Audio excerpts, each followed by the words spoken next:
Vale, Uy. Vale, vamos a encarar ya el final. Los que sigáis por aquí sois unos cracks, porque es verdad que a las 8:40 de un miércoles, bueno, mucho estar aquí.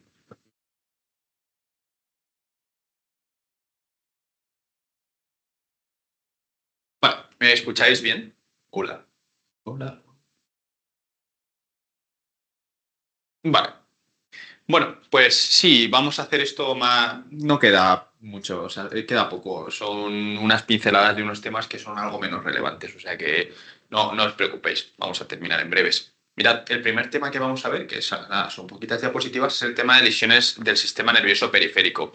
En función del tipo de nervio que esté lesionado, tendremos una clínica u otra. Pero lo que vamos a ver aquí es sobre todo lesiones o. Sí, bueno, lesiones que se asocian a una serie de lesiones nerviosas concretas. Por ejemplo, algo que tenéis que saber sí o sí es que la luxación de hombros, la luxación glenohumeral anterior, trae consigo una lesión, bueno, trae consigo, no, mejor dicho, que puede traer consigo una lesión del nervio axilar. No siempre se lesiona el nervio axilar, pero siempre que tengamos una luxación es importante esa exploración neurovascular distal.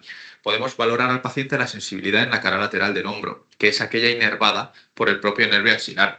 Si le pedimos al paciente que abduzca y demás, que son también movimientos que hace el nervio axilar, probablemente no lo puede, vamos, no lo va a poder hacer, pero no por lesión nerviosa, sino porque tiene el hombro fuera de su sitio, entonces no puede moverlo, pero sí que podemos valorar la sensibilidad. En caso de que este afecto suele ser una neuroapraxia, que es el grado de afectación más leve de un nervio. Pero sí que es verdad que puede ser algo que tome algunas semanas o incluso meses en recuperar. Tenemos que tranquilizar al paciente, que esa sensación que tiene a lo mejor algo de acorchamiento, que va a ir mejorando y que no se debe preocupar por ello. ¿Vale? Reducimos el hombro, eso sí, y ya está.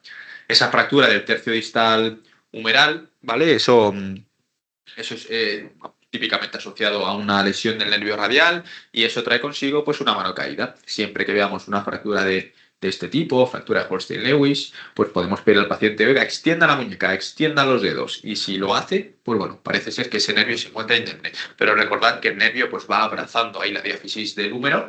Entonces, fracturas de estas características pueden ser que tengan asociadas este tipo de lesiones, que también suelen ser lesiones leves, neuroapraxias, que van recuperando. ¿Vale? Con respecto a lesiones del nervio mediano, la más típica de todas es el síndrome del túnel carpiano. Es típico que se quejen de que se les duerme el territorio que inerva el nervio mediano, pulgar, primer dedo, segundo dedo y la mitad radial del cuarto. Aunque, si os digo la verdad, muchas veces se quejan de todos los dedos. ¿Se le duerme el quinto dedo? Sí, y es un túnel del carpo. Entonces, si bien hay que conocer la anatomía de inervación de la mano, en un síndrome del túnel del carpo es común encontrarse con que se les duerma todos los dedos. Es típico las parestesias nocturnas porque cuando dormimos predomina la actitud flexora y cuando flexionamos la muñeca disminuye el calibre del túnel del carpo, con lo cual se comprimen más las estructuras que pasan a través de él. Por eso lo primero que recomendamos siempre es un tratamiento conservador con ortesis que evitan esa flexión durante el descanso. Y en caso de que no mejore, se hace una cirugía. Es una cirugía con una incisión muy pequeñita en la base de la palma de la mano, que lo que te permite es liberar el techo del canal del carpo. Es el ligamento transverso del carpo que lo seccionas. Haces un destechamiento, que se llama. Recordad que es típico que aparezca también de forma secundaria en pacientes con artritis reumatoide, hipotiroidismo, en embarazadas, ¿vale? O en postraumatismo. Puede ocurrir de forma aguda un hematoma en la zona que comprima estructuras del canal del carpo, con lo cual hay que tenerlo presente. Y típicamente el diagnóstico, si bien es clínico para conocer el grado de afectación y poder justificar una cirugía, solemos encargar un electromiograma que le pedimos a los neurofisiólogos que lo hagan y en función del grado de afectación, generalmente afectación moderada, grave, entramos a quirófano, mientras que una afectación leve no solemos justificar una cirugía. ¿Vale? Esta pregunta nos la vamos a saltar. Y con respecto al miembro inferior, dos situaciones concretas. Una es la meralgia parestésica, que es el típico ese dolor que refieren de a veces quemazón a nivel de la zona lateral del muslo, a nivel proximal, que ocurre por una compresión del nervio cutáneo femoral lateral, ¿vale? Nervio cutáneo femoral lateral. Suele ocurrir una compresión a nivel de su paso por debajo del ligamento inguinal, ¿vale? Por eso la clínica que tiene pues es a nivel de esa zona, pero es algo que con tratamiento conservador también suelen recuperar. Y por otro lado podemos encontrarnos una lesión del CP, el ciático popliteo externo, que es ese nervio del peroneo común que pasa alrededor del cuello del peroné. En las fracturas de peroné, fracturas de tibia y peroné a nivel proximal, siempre tendremos que evaluar si el paciente es capaz de realizar una dorsiflexión de pie, que es de lo que se encarga este nervio. En caso de que el paciente tenga un pie caído, puede indicar que haya una lesión de este nervio y estas lesiones sí que son algo más complicadas de manejar. Hay que identificar el tipo de lesión nerviosa, hay que incitar al paciente a, desde el primer momento, pues intentar una rehabilitación, ¿vale? Pero hay veces que lesiones de este tipo dejan al paciente con un pie caído y con la consiguiente dificultad para la marcha, ¿vale? Con lo cual siempre evaluar un CP en la fractura de Maisonneuve, que a lo mejor os suena, que es una fractura del maleolo, vamos, del cuello del peroné, toda la membrana interósea y también se fractura el tobillo a nivel medial. Puede haber una lesión ligamentosa del deltoideo o directamente una fractura del maleolo medial. En este tipo de fracturas, la de Maisonneuve, también habría que explorar esa dorsiflexión del tobillo, ¿vale? Estas son las lesiones nerviosas asociadas a patologías traumatológicas que debéis tener presentes de cara al MIR, ¿vale? Vamos a ir directamente con traumatología y ortopedia del raquis. También unas pinceladas por encima, que conozcáis las generalidades.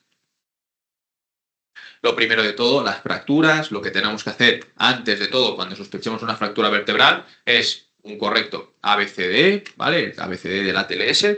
Luego tenemos que hacer una exploración neurológica distal. Eso es lo que más nos interesa en una fractura vertebral, porque lo que está cerca de las vértebras que nos puede hacer querer correr es una lesión nerviosa. Con lo cual, si yo le hago una radiografía y veo la fractura y tiene una exploración neurovascular bien y la fractura no tiene características que la hagan peligrosa, por decirlo de alguna forma, podemos darle el alta, manejo conservador. Si dudo con respecto al trazo de la fractura, no sé si en la radiografía veo que la parte más posterior, el muro posterior que llamamos de esa vértebra, no sé si está invadiendo el canal, si está comprimiendo el canal medular, pues le puedo pedir un TAC. Si con el TAC tampoco lo veo bien, le puedo pedir una reso. Aquí sí que estaría justificada una resonancia de urgencia, ¿vale? En estos casos sí que yo podría coger y decirle al radiólogo, oye, es que el paciente le duele mucho la espalda, le he hecho una radiografía y es que creo que puede haber una afectación del muro posterior. Pues aquí sí que podríamos hacerle una resonancia, ¿vale? Y en caso de que haya una afectación del muro posterior, en función del grado, pues habría que valorar operar o no, ¿vale? Pero esta es la secuencia que habría que seguir. Esta es una pregunta que, nada, es de anatomía, es muy sencilla. Fracturas de apófisis odontoides, bastante preguntada en el MIR. Es importante que conozcáis los tipos de fractura que pueda haber. Me refiero a tipo 1, tipo 2 o tipo 3. ¿Por qué? Porque en función de la localización de la fractura se va a tratar de una forma u otra. La apófisis odontoides está en C2, ¿vale? En el atlas, en el axis, perdón. Entonces, aquellas fracturas que afectan a la punta, ¿vale? Acordaros que la apófisis odontoide se articula con el atlas, ¿no? Y se encarga sobre todo de movimientos de la apófisis odontoides. El tratamiento en principio es conservador. Solemos dejar un halo chaleco, que se llama, que es una estructura así muy aparatosa, que es muy incómoda. Hace no mucho nos dejaron probarla y es tremenda, vamos, a mí me pareció tremendamente incómoda. Pero lo que nos permite es pues, inmovilizar esa zona y que eso vaya consolidando. Yendo también a las fracturas tipo 3, son las fracturas de la base. Esas también se manejan de forma conservadora con un halo chaleco, ¿vale? Es un halo chaleco que te hace un poquito de tracción. Y donde puede haber un poco más de discrepancia es a nivel del cuello, esa zona 2. ¿Por qué? Porque es una zona que tiene ese riesgo de pseudoartrosis, que no tiene una irrigación muy buena y que a lo mejor ese proceso de consolidación puede ser más difícil. En estos casos lo que tenemos que valorar es mediante un escáner si se encuentra desplazada o no. En caso de que se encuentre desplazada, pues vamos a tener que fijarla de forma definitiva con cirugía. Pero si no está desplazada, si parece que está en su sitio, sí que podríamos darle esa oportunidad al tratamiento conservador. Como la tipo 1 y la tipo 3 son, entre comillas, fácil de acordarse porque hoy el tratamiento conservador ya está, la tipo 2 es la que más se suele preguntar en el MIR, porque es donde más discrepancia puede haber. La tipo 2 es como características propias que se pueden preguntar, la que más riesgo de pseudoartrosis tiene, la que en función de si está desplazada o no, se operaría o no, ¿vale? Generalmente las tipo 1 no hace falta operarlas, y las tipo 3 no suelen estar desplazadas, no se suelen encontrar desplazadas, con lo cual por eso se indica el tratamiento conservador, ¿vale? Fracturas de la apófisis odontoides. Otro tipo de fractura que tenemos a nivel cervical es la fractura del ahorcado, de Hangman, es la espondilolistesis traumática, que se llama. Es una fractura a nivel del istmo vertebral, ¿vale? El tratamiento es conservador. El tratamiento en la mayoría de los casos suele ser conservador, salvo que sean fracturas que generen una inestabilidad en la columna cervical. La mayoría de fracturas se suelen tratar de forma conservadora. Esto es las fracturas que suelen sufrir los pacientes que intentan ahorcarse, ¿vale? Es un mecanismo de hiperextensión, ¿vale? Con lo cual hace que colapse el istmo de esta vértebra C2, ¿vale? Se llama eso espondilolistesis traumática, fractura del ahorcado o fractura de, en inglés, Hangman. Esta pregunta me parece interesante en un paciente de 14 años con síndrome de Down que presenta nucalgias, la exploración neurológica es normal, y va a ser sometido a anestesia general, a una intubación endotraqueal para cirugía abdominal electiva. ¿Qué es lo que debemos descartar? Una inestabilidad atloaxoidea, unas fístulas traqueoesofágicas, un tumor cerebral, una hiperplasia de cuerdas vocales o una hidrocefalia. En un paciente con síndrome de Down, ¿qué deberíamos descartar? Efectivamente, muy bien, sería la 1. Es una inestabilidad atloaxoidea. ¿Por qué? ¿Por qué al anestesista le interesa descartar esto? Porque el anestesista hace un mecanismo de hiperextensión para intubar al paciente. Y en caso de que sea un paciente con una inestabilidad atloaxoidea, eso puede ser muy peligroso. Con lo cual, conocer esto es súper importante para el anestesista. Otra patología en la cual podemos encontrar esta inestabilidad atloaxoidea es la artritis reumatoide, ¿vale? Con lo cual, esta pregunta os la podrían formular de la misma forma, solo que en vez de un paciente con síndrome de Down, pues un paciente con artritis reumatoide, ¿vale? Aquí podemos ver, ¿vale?, en lo que consistiría una subluxación de estas características, ¿vale? Veis cómo el atlas se queda en su sitio y el resto de la columna se hiperextiende, ¿vale? Sería una imagen curiosa para preguntar en el MIR, la verdad. Vale, vamos con las fracturas toracolumbares, que son muy, muy frecuentes, ¿vale? Y el manejo, bueno, es un poco sota caballo rey. Es decir, aquellas fracturas que son fracturas aplastamiento generalmente, ¿vale? Fracturas con un acuñamiento que generalmente sea anterior y generalmente no sea más del 50% del cuerpo vertebral, se suelen dejar con un manejo conservador.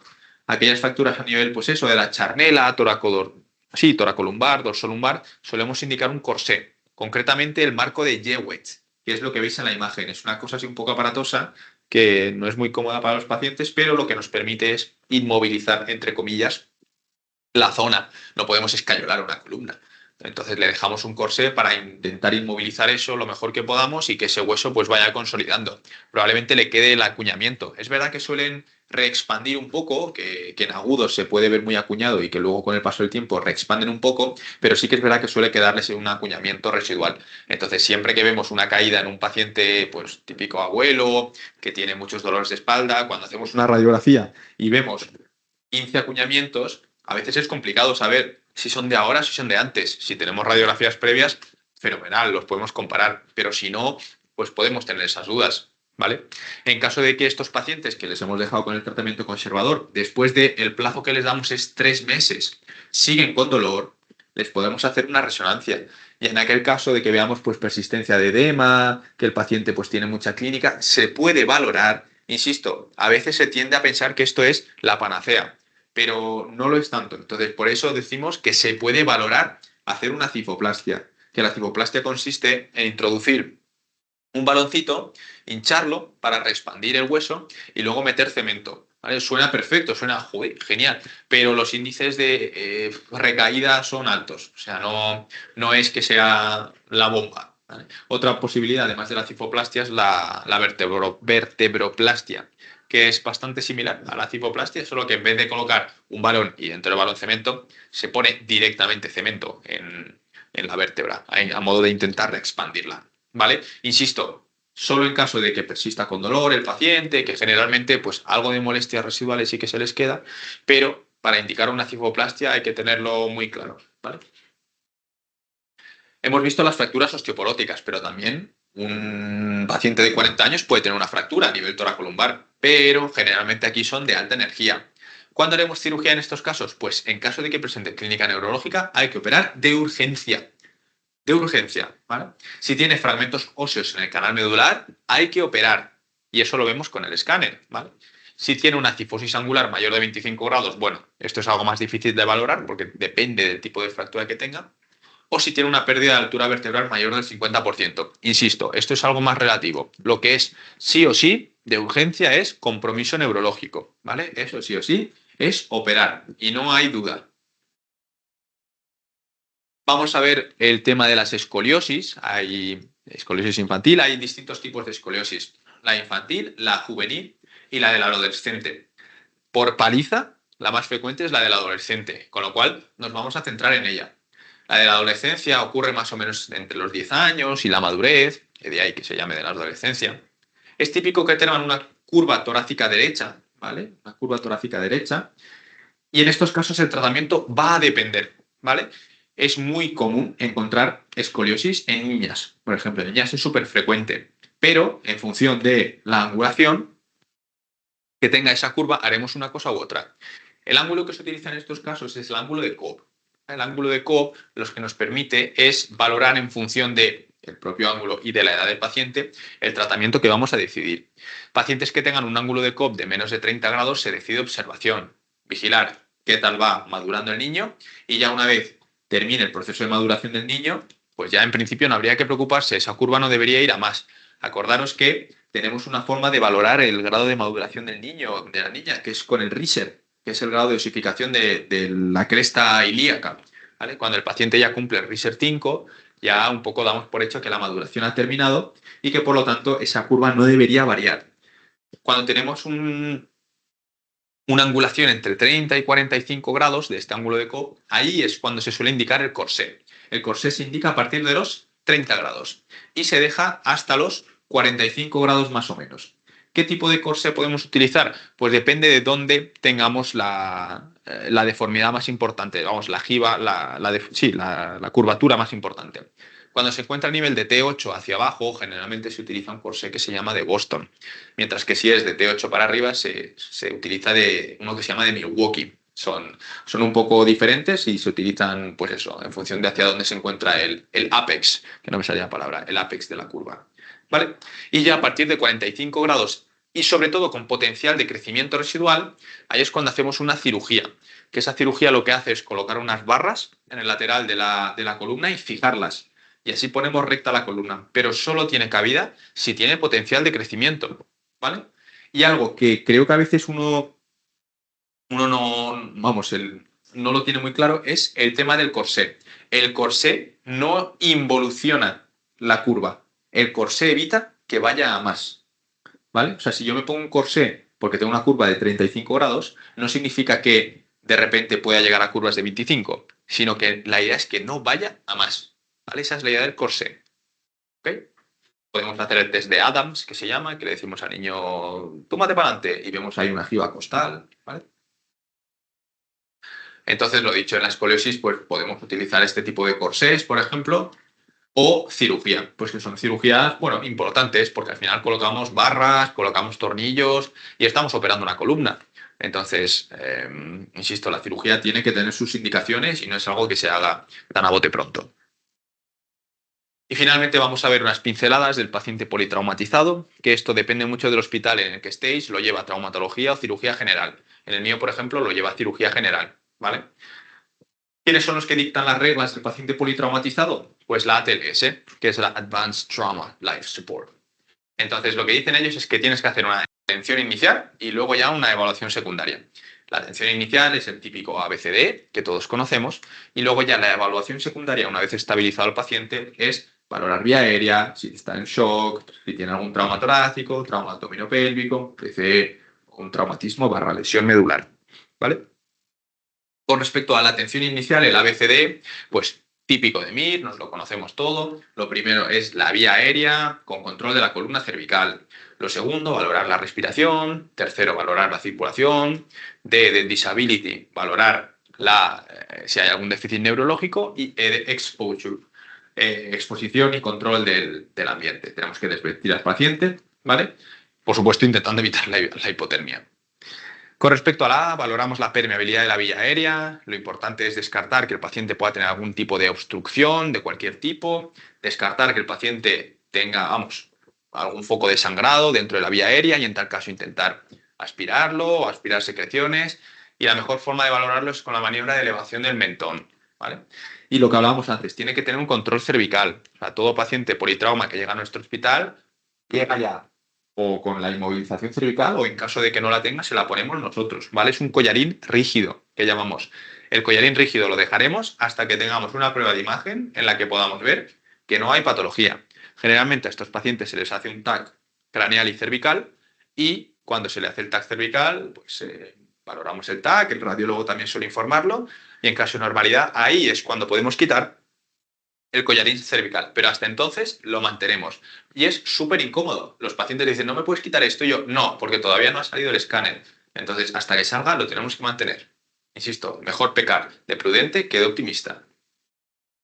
Con respecto a la B, de breathing, tenemos que ver que tenga una movilización bilateral del hemitórax, ¿vale? Podemos valorar si tiene alguna lesión a nivel de la pared costal, ver qué frecuencia respiratoria tiene, ver si presenta algún tipo de ingurgitación yugular o la posición de la tráquea para poder descartar posibles pues, derrames, posibles hemotórax, todo ese tipo de patologías que podemos valorar de forma indirecta, aunque luego también tenemos la posibilidad, que veremos ahora mismo, de hacer un ecofast, que el ecofast nos da bastante información con respecto a la presencia pues, de un hemopericardio, de un hemotórax, ¿vale? Todo ese tipo de cosas. Pero es verdad que estos signos indirectos nos aportan muchísima información. Con respecto a la C, es importante entender que en función de donde yo palpe pulsos, voy a poder tener una idea de la presión arterial sistólica que el paciente puede tener. Es decir, si yo palpo el pulso carotidio, casi seguro que la presión arterial sistólica está por encima de 60. Si yo palpo el femoral, más o menos por encima de 70. Y si yo palpo el radial, casi seguro que el paciente por encima de 80 estará, ¿vale? Palpar un pulso radial es buena señal en estos pacientes. ¿Qué tengo que hacer con estos pacientes? Vamos, casi lo primero es la colocación de dos vías periféricas gruesas, ¿vale? A través de ella es que haremos la reposición de la volemia. En caso de que no se pueda, por el motivo X, sí que podríamos colocar una vía central, ¿vale? El control de la hemorragia debe ser tanto externa como interna.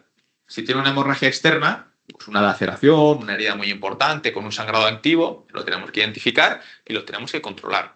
¿Cómo controlamos nosotros esto? Con un torniquete.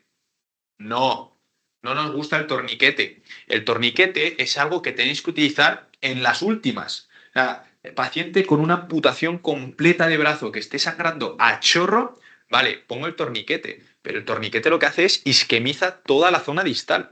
Entonces, si yo pongo un torniquete a una herida que, vale, sí, es grande y tiene un sangrado activo, si pongo el torniquete, estoy isquemizando el brazo. ¿Detengo la hemorragia? Sí, pero isquemizas el brazo.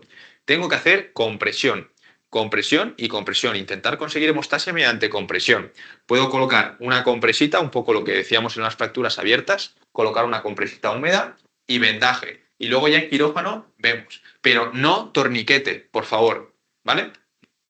Y luego, bueno, si tiene una hemorragia interna, pues depende del nivel en el que esté. Si está a nivel de tórax, a lo mejor hay que poner un tubo de tórax. A nivel de abdomen, a lo mejor la parotomía exploradora, retroperitoneo. A nivel de la pelvis, ¿vale? Sobre todo eso nos interesa a nosotros, traumatólogos, a nivel de la pelvis y a nivel de huesos largos. Es importante identificar el foco de sangrado en caso de que el paciente se encuentre inestable. O puede encontrarse estable y tener sangrados, importante. Bueno, la escala de Glasgow, vamos, estaréis hartos de ella, es muy importante saberosla, esta sí que sí, no para esta vuelta, ya para vueltas posteriores.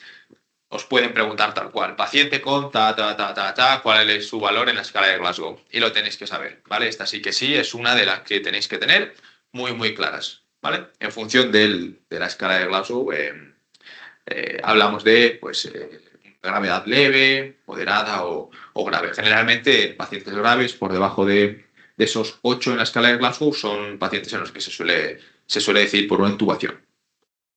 Y finalmente la E, que consiste en desvestir, cubrir con mantas, y muchas veces hacemos un rodaje en bloque. Un rodaje en bloque es lo que estáis viendo en la imagen. Al paciente le controlamos a nivel cervical y con ayuda de pues, quien esté ahí, enfermería o auxiliares o quien sea, rodamos al paciente hacia su lado para nosotros valorarle la columna. ver si tiene algún tipo de herida, intentar hacer la espinopresión, a ver si focaliza en algún punto en concreto, ¿vale? Para eso hacemos la movilización en bloque de estos pacientes. Una vez estabilizado el paciente, ya es cuando hacemos la evaluación secundaria. Hacemos una exploración más exhaustiva. Un paciente politrauma al hospital llega a un cuarto de shock generalmente. Nosotros tenemos uno y es verdad que es un sitio un poco hostil en el que hay que desvestir al paciente, le van cogiendo vías, el paciente viene inmovilizado, le hacen 1000 preguntas, no se entera de nada. Entonces, muchas veces, pues claro, el paciente no focaliza como tal en ningún sitio, pero ya estabilizado y demás, cuando vas a volver a reevaluarle, pues sí que te dice, mira, pues me duele bastante aquí, le puedes explorar más detenidamente y le puedes pedir pruebas de imagen, ¿vale? Pero muchas veces en el propio cuarto de shock es un poco violento. Por eso esa evaluación secundaria es más exhaustiva y por regiones que la primaria. Y nos permite pedir esas pruebas complementarias, como puede ser una radiografía de cervical, de pelvis, de tórax, que es verdad que, lo que os digo, a muchos pacientes politraumatizados se les pide directamente una radiografía, o sea, un TAC craneal y cervical, ¿vale? Y luego, en función de la sospecha diagnóstica que tengamos, pues patología de la vía aérea, pacientes en shock, con traumas torácicos importantes, pues podemos pedirle más pruebas complementarias o directamente ya decidir tratamientos para estos pacientes. El tema de la vía aérea, en cuanto a las indicaciones para intubación orotraqueal, bueno, básicamente es cualquier cosa que tenga riesgo de obstrucción y aspiración, por un lado, porque eso nos protege la vía aérea. Entonces, pacientes con sangrados, pacientes con inconsciencia, Glasgow menos de 8, pacientes con hematomas a niveles cervicales, que bueno, eso lo tendremos que ver en un escáner. Pues todo eso nosotros intubamos con la idea de proteger la vía aérea, proteger la vía aérea. Y luego tenemos la situación en la cual nuestro objetivo no es tanto proteger la vía aérea, porque bueno, no tenemos ese miedo de que el paciente vaya a expirarse o lo que sea, pero sí que es paciente que están muy malitos, pues que tienen taquipnea, que tienen hipoxemia, pacientes cianóticos, pacientes con hipercapnia, pacientes con TCs severos. En estos pacientes podemos intubar también, pero con la idea de mejorar la ventilación y la oxigenación. Es verdad que de todas las formas, intubando conseguimos las dos, proteger la vía aérea o mejorar la ventilación y la oxigenación, pero dependiendo de la situación del paciente, pues es una cosa u otra la que suscitará que decidamos intubar o no al paciente, ¿vale? Generalmente el equipo de anestesia son los que se encargan de intubar al paciente. En cuanto a la resucitación, pues bueno, ya sabéis que se hace una resucitación de fluidos con cristaloides, para lo cual se usan lo que hemos dicho, las dos vías de grueso calibre.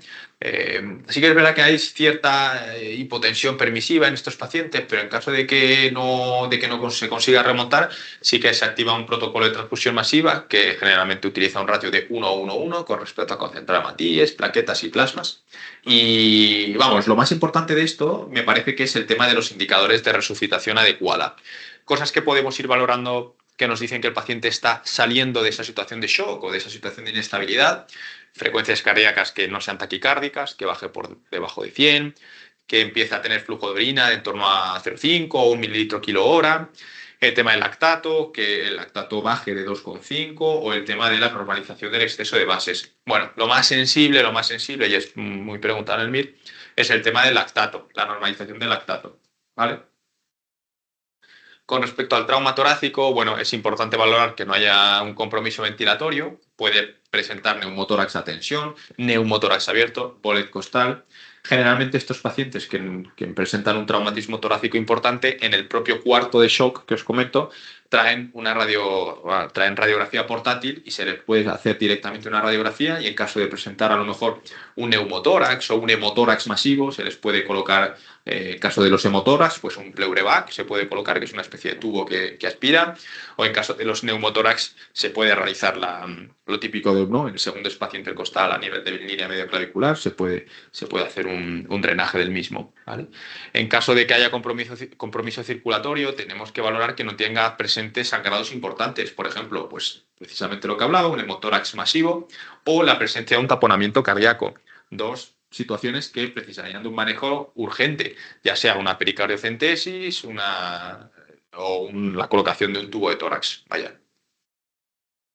Con respecto al trauma abdominal y pélvico, aquí es donde hay que tener bastante ojo, porque en contextos de inestabilidad hemodinámica del paciente, lo que vamos a pedirle es un ECOFAST. bueno, pedirle, se le hará. Muchas veces en la propia ambulancia se les hace el ECOFAST, pero en ocasiones se repite también en este cuarto de shock que os comento, porque puede ser que desde la ambulancia al cuarto hayan cambiado las cosas. Entonces se le hace 4 cuadrantes. El epigastrio, lo que me ayuda a valorar la presencia de a lo mejor un hemopericardio, en el cuadrante superior derecho, que es donde se suelen ver mejor los derrames pleurales, en el cuadrante superior izquierdo suelen encontrarse los hemotórax.